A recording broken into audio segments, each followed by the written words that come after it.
Welcome to our Early Childhood Outcomes Professional Learning for today. My name is Shelley Harrelson. I work for the CREC in Albuquerque. I'm an early childhood instructional coach, and I support the districts of Deming and Las Cruces. And I'm here today with Kayla Pipkin. Hi, my name is Kayla Pipkin. I work with CREC as an instructional coach for early childhood. I serve districts Belen, Carlsbad, and Loving as their instructional coach. Why do we need ECO data? ECO, again, is early childhood outcomes, and it's something that we use as a state to demonstrate high quality of New Mexico pre-K programs. We also must meet the Office of Special Education Program Child Outcomes Reporting requirements that are related to the program accountability. We must ensure the effectiveness of local pre-K programs, provide families with information on their child's progress, and we also provide IEP team members with information to enhance intervention strategies. What are they? There are 3 outcome indicators that we focus on when looking at data. Those 3 outcome indicators are positive social, emotional skills, acquisition and use of knowledge and skills, and use of appropriate behaviors to meet needs. When we look at outcome 1, the positive social emotional skills, they all include social relationships.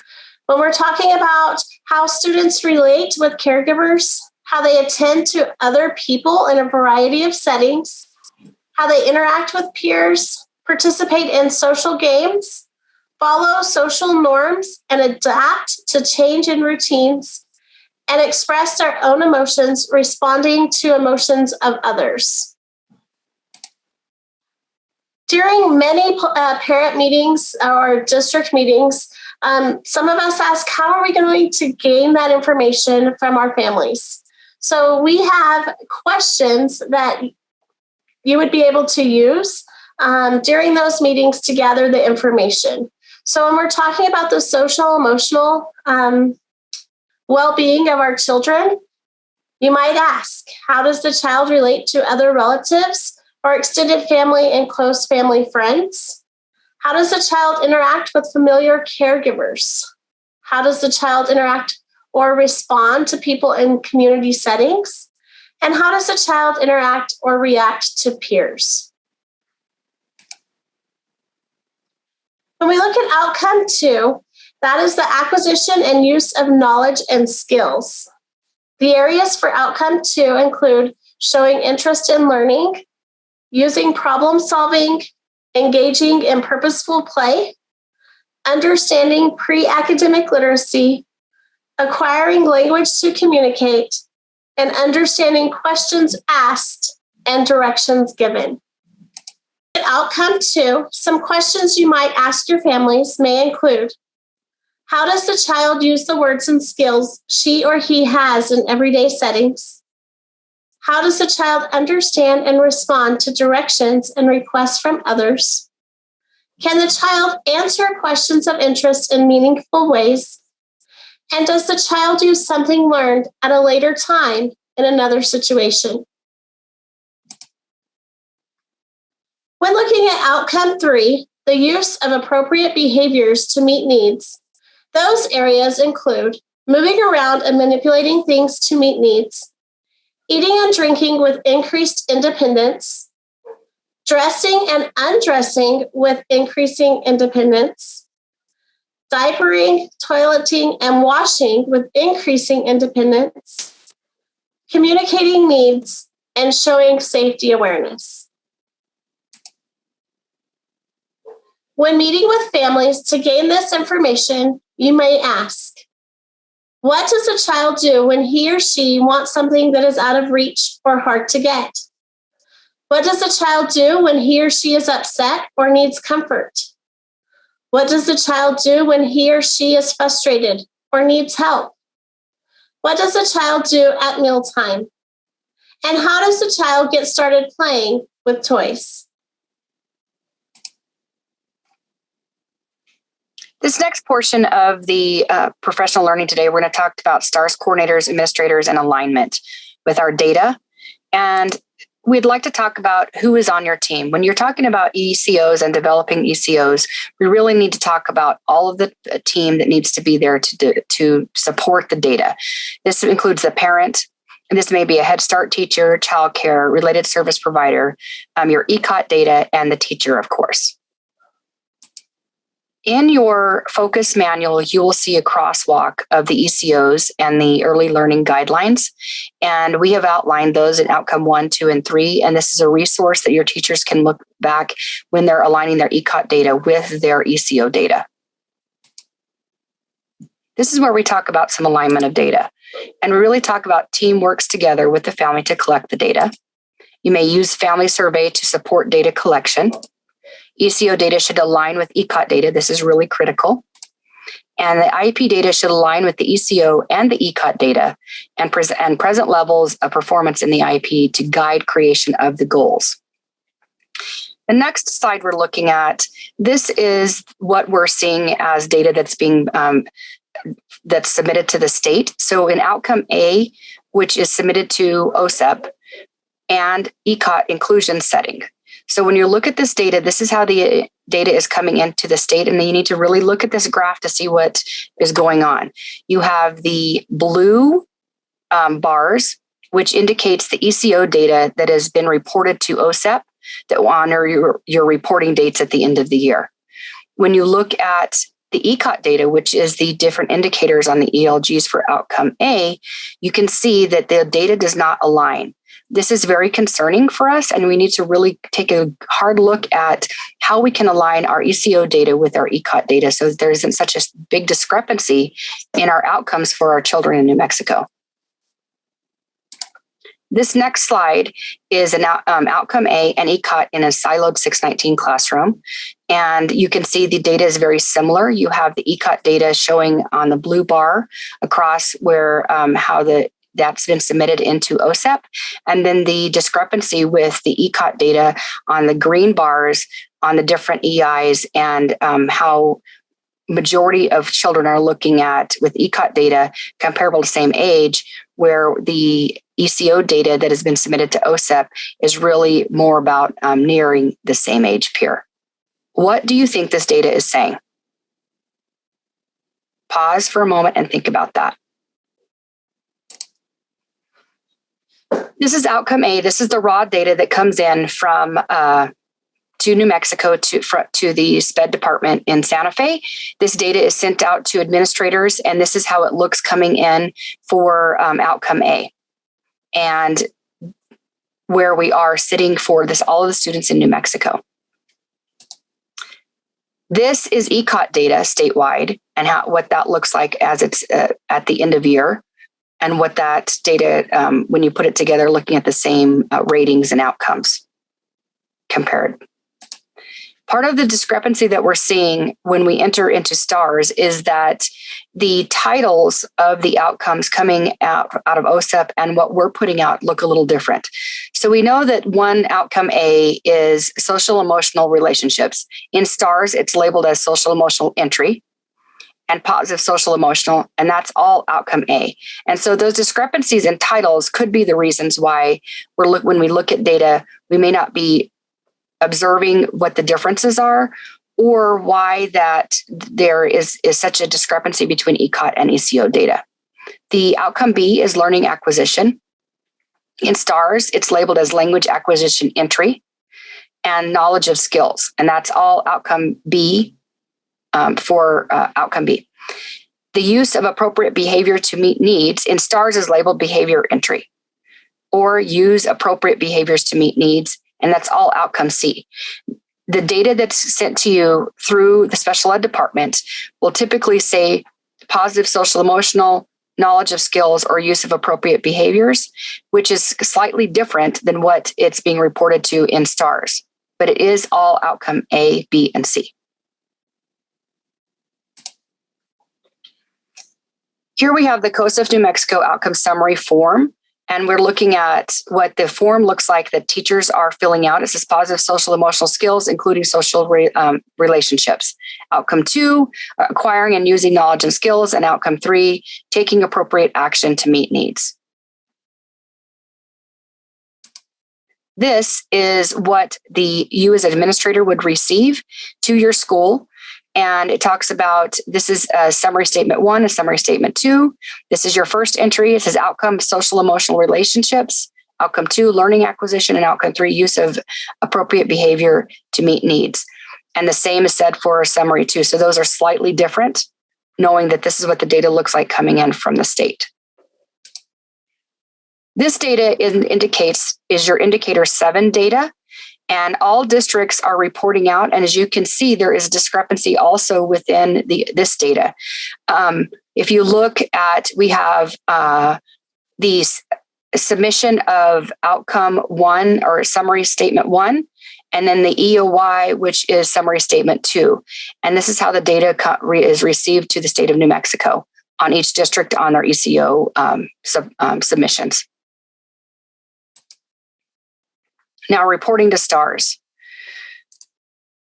Students who enroll in the program more than 30 days from the end of the school year require an early childhood entry assessment in all 3 content areas: behavior entry, social emotional entry, and a language acquisition entry. These include students receiving speech-only services. We submit the entry early childhood assessment only once in the school year. In the first reporting period after the test is administered, the STARS coordinator will enter data when received, which will show up on the 40-day, 80-day, 120-day, and the EOY. Only entry date is reported for the beginning of the special education services for the beginning of the student. The entry for tests for early childhood assessments must be administered 30 days of the child's program start date in the current school year. The exit test for early childhood assessments is administered at least 6 months after the entry test was administered. An exit ECO rating is required if students was enrolled in the program for at least 6 months or has exited the program. The focus criteria requires that reporting occur the last 2 weeks of school or the end of the program. Standard Achievement Code is now used to collect the progress assessment value and is to be submitted into STARS for each of the early childhood exit assessments. Discontinue use of Standard Achievement Code for the early childhood entry assessments. When determining the student's progress assessment value, utilize the Childhood Outcomes Summary Form, the COSF or COSF.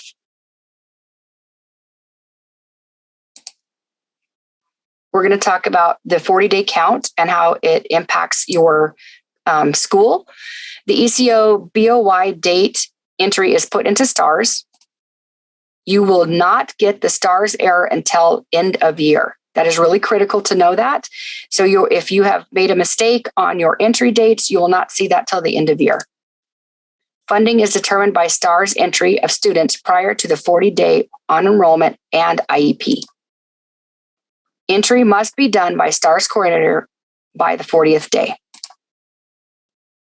Entry is the date of the ECO was collected by the team. Entry must be documented in the COS calculator. This decision tree is part of the ECTA Center's guidance on supporting you on how to rate your children. We prefer that you use the calculator when you're entering in your data. This is the calculator for OSIP reporting categories. Each one of these entries is, you can see at the top, we have the entry, the beginning entry, and the date. And then when you do the exit entry, you would enter in the information if they're making progress or not. And then they would have you're going to have your outcomes 1, 2, and 3 to be submitted to OSIP.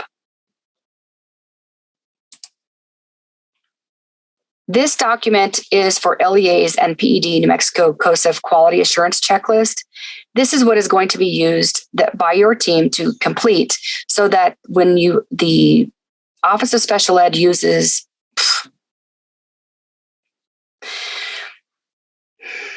You're doing great.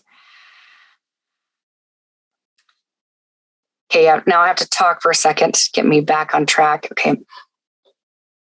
This is a resource that is used by the LEA and PED for the New Mexico COS Quality Assurance Checklist.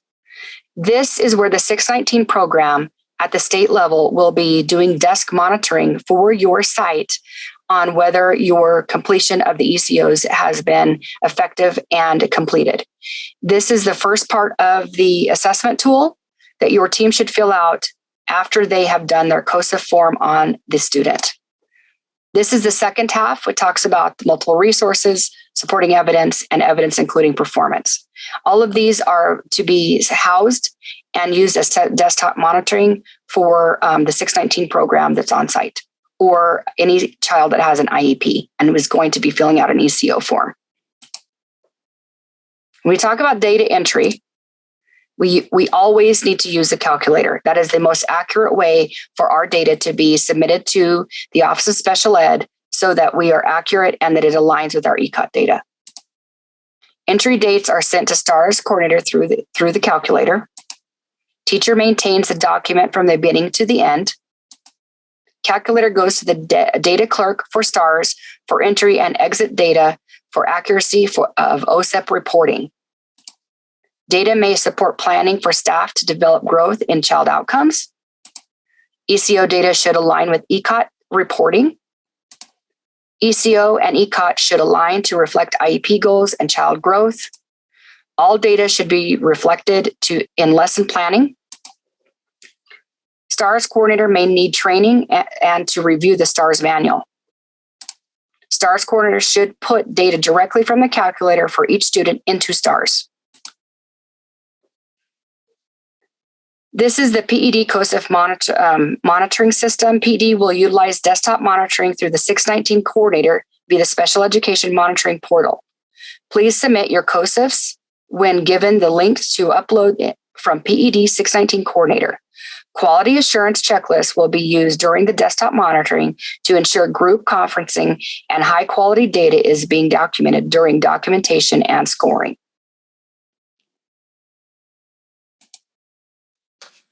Okay, so we are going to just make sure everyone understands that there is a new guidance manual for early childhood outcomes. This has been put on the WNMU site and the administrative data site that you all have through New Mexico Pre-K. When looking at the New Mexico guidance manual, it has information on child outcome summary process to include the team decision-making process, the COS process, what the team responsibilities are, and where the information is for the child outcome summary form. The Early Childhood Observation Tool, also known as ECOT, is the online tool for recording the child's development skills. When looking at the authentic assessment, we use the ECOT, which is also known as the Early Childhood Observation Tool. It is an online tool for recording the child's development, skills, and behavior through his or her play and participation in daily activities and routines in the classroom. The early learning guidelines and the ECO have been crosswalked to support teachers with this process. Just a reminder, the assessment results are used by the interdisciplinary team, including family members, to develop the child's IEP and ECO. The correlated data from the ECOT, ECO, and IEP must align to promote positive child outcomes and drive intentional instruction.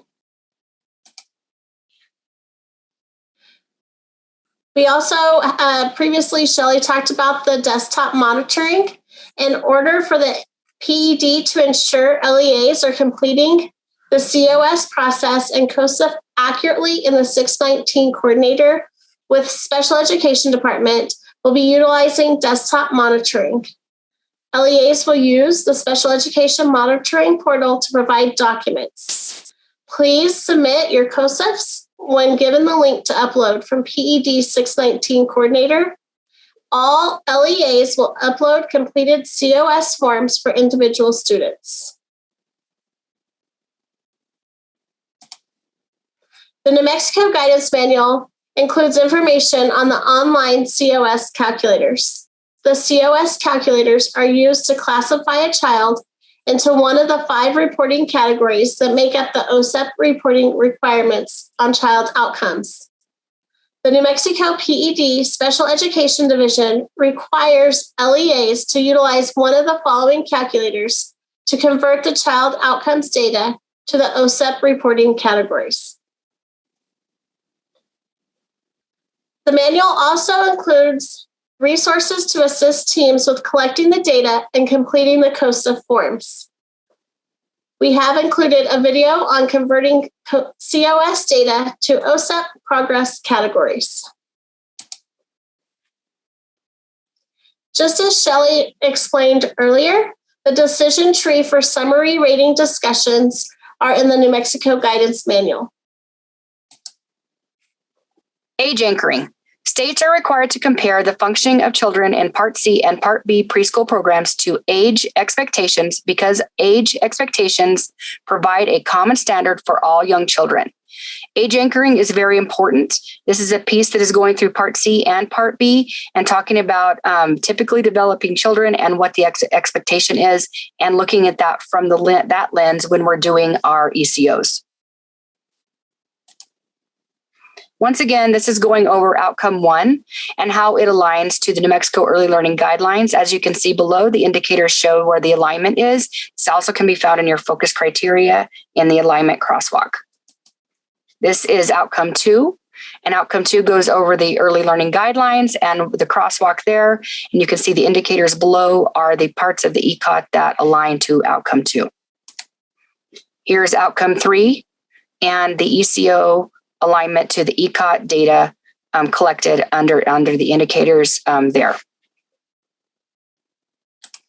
Once again, this is the LEA PED New Mexico COSF Quality Assurance Checklist for desktop monitoring that your team will need to complete after they have done their ECO completion for submission.